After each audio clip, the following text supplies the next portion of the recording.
E aí pessoal, beleza galera? Na aula passada nós falamos sobre doenças do sistema renal, certo? De rins e vias urinárias, falamos sobre nefrolitíase, falamos sobre glomerulonefrite, falamos sobre... o que mais? Infecção do trato urinário, né? Bom, hoje nós vamos continuar aí nossa conversa, né? Hoje falaremos sobre a nefropatia diabética.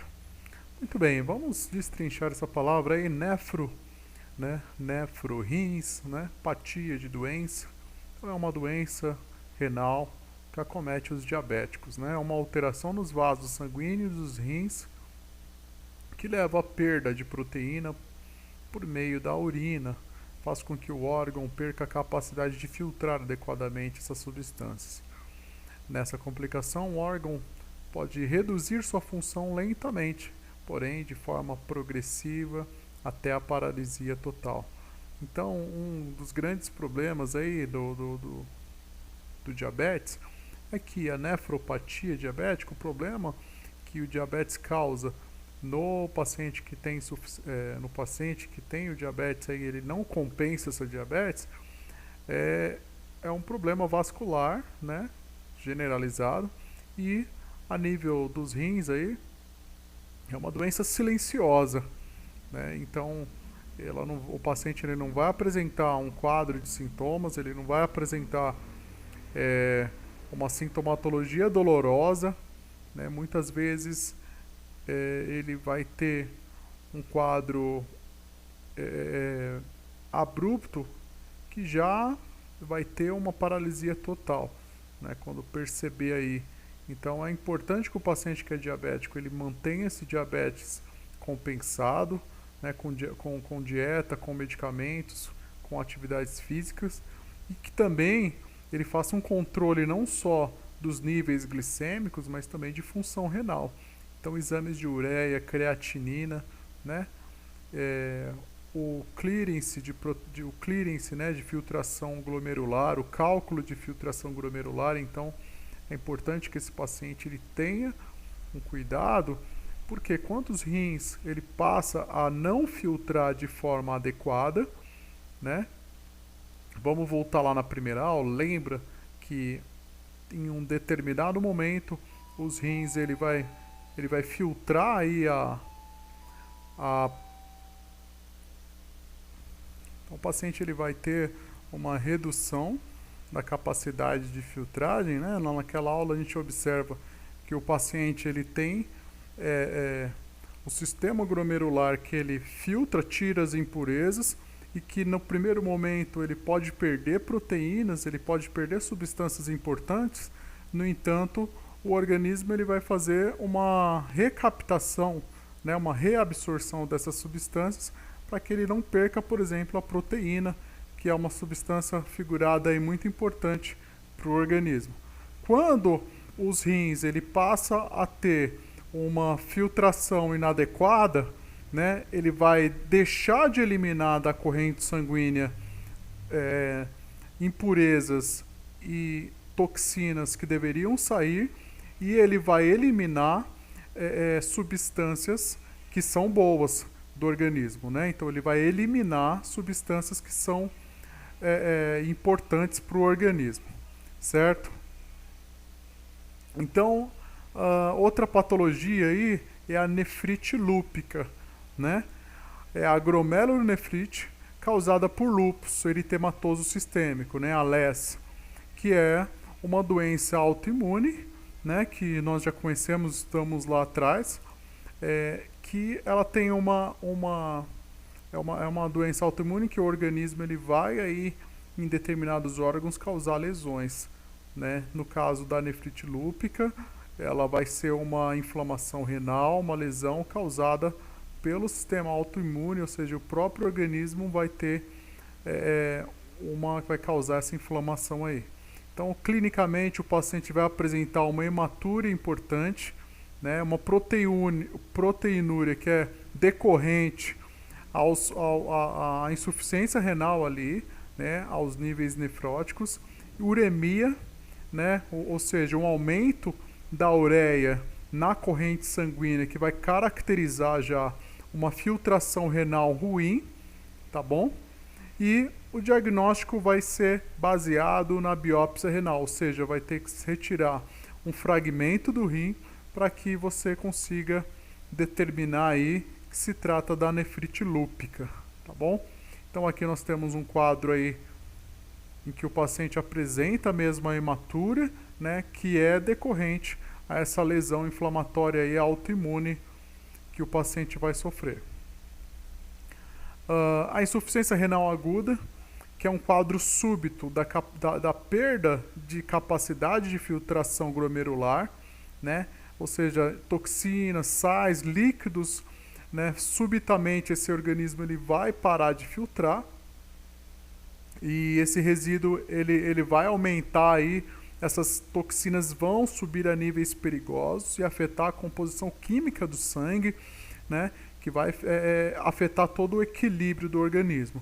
É comum em pacientes que já estão no hospital, tá bom? Com uma outra condição, com uma outra comorbidade, ela se desenvolve rapidamente ao longo de algumas horas, durante alguns dias, e pode ser fatal. Pessoas que estão gravemente doentes e necessitam de cuidados intensivos estão em maior risco de desenvolver insuficiência renal aguda. No entanto, pode ser reversível, tá, gente? Dependendo do estado de saúde do paciente. O que costuma acontecer muito é o paciente ele tá internado, ele tá lá com um quadro de sepse, por exemplo, que é infecção, né? Bem grave, e os rins serem afetados de forma aguda, abrupta, causando essa insuficiência renal. Então, uma maneira de reverter esse quadro é tratando a causa. O paciente ele pode ter aí uma infecção, então deve-se tratar essa infecção para ter a reversão desse quadro de insuficiência renal aguda. Ou o paciente, por exemplo, ele sofre um choque, né, um choque hipovolêmico, uma infecção, uma hemorragia muito grande, né? Esse choque pode causar também, afetar um pouquinho os rins, e você repondo essa volemia perdida, você já consegue uma resposta melhor desse quadro de insuficiência renal aguda. Agora, a doença renal crônica. Doença renal crônica já é uma lesão irreversível que afeta os rins e persiste por 3 meses ou mais, né? Então a DRC, geralmente ela é silenciosa também. Quando a gente fala silenciosa, ela não tem um quadro clínico, uma sintomatologia marcante, tá bom? Ele não vai dar sinais ou sintomas, sobretudo do início do seu estágio, tá bom? É mais conhecido como insuficiência renal crônica. Nesse último estágio, a manutenção da vida é preciso para que o paciente ele tenha aí uma qualidade de vida, ou que ele faça a hemodiálise ou diálise. Nós estudaremos essas modalidades, tá bom? Né? Essas são máquinas dialisadoras, ou que o paciente faça transplante renal, né? O doador vivo, o doador morto, né? Em alguns casos, quando o paciente ele tem aí um diabetes associado, é necessário também que se faça um transplante pancreático, né? Para que esse paciente ele não venha a lesionar, a causar problemas nos rins, no rim novo, né? Do doador. Então, a doença renal crônica nós estudaremos hemodiálise e diálise nas aulas futuras, mas é importante que vocês já vão se adaptando, se familiarizando com esse quadro crônico. Então, quando a gente fala no quadro crônico, é mais de 3 meses, né? Em média 3 meses, e irreversível, diferente do quadro de insuficiência renal aguda. Tá bom, gente? Então, vocês viram no slide passado aí a máquina de hemodiálise, né? E aqui é a dialisadora peritoneal. Então, é o catéter de Tenkoff, que ele é introduzido na cavidade, tá vendo aqui, ó, né? Vou lá com o cursor em cima. Então, ele é introduzido na cavidade abdominal, né? E aí você tem aí uma filtração por intermédio de uma solução que é infundida dentro da cavidade abdominal, certo? E o paciente ele pode fazer ter esse atendimento, esse cuidado na casa dele ou no hospital. Bom, para hoje vocês vão fazer a seguinte atividade, né? Quais são os sintomas da infecção no trato urinário? Certo? Nós estudamos isso aí na outra aula, né? Então, quais são os sinais e sintomas, o que o paciente vai referir e o que o paciente vai sentir, né? Que vai diferenciar aí o quadro de infecção do trato urinário.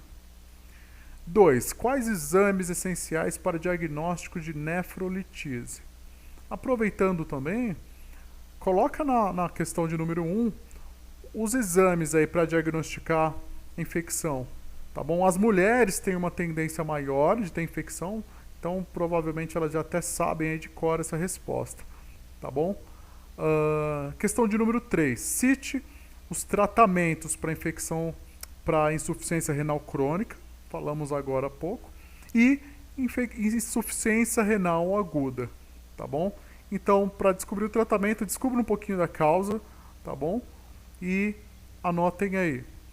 Questão de número 4 e última. Quais orientações importantes devemos fornecer ao paciente com insuficiência renal crônica? Bom, essa é uma pergunta um pouco perspicaz. O paciente com insuficiência renal crônica ele não tem filtração, né? Provavelmente ele é dialisador, ele faz hemodiálise ou diálise.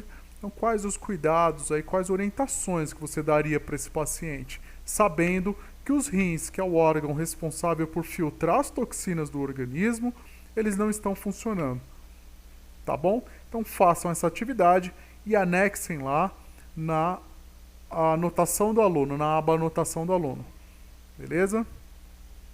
Chega por hoje, então até a próxima aula, pessoal. Qualquer dúvida enviem aí no chat e anexem aí pra gente as atividades na anotação do aluno. Forte abraço!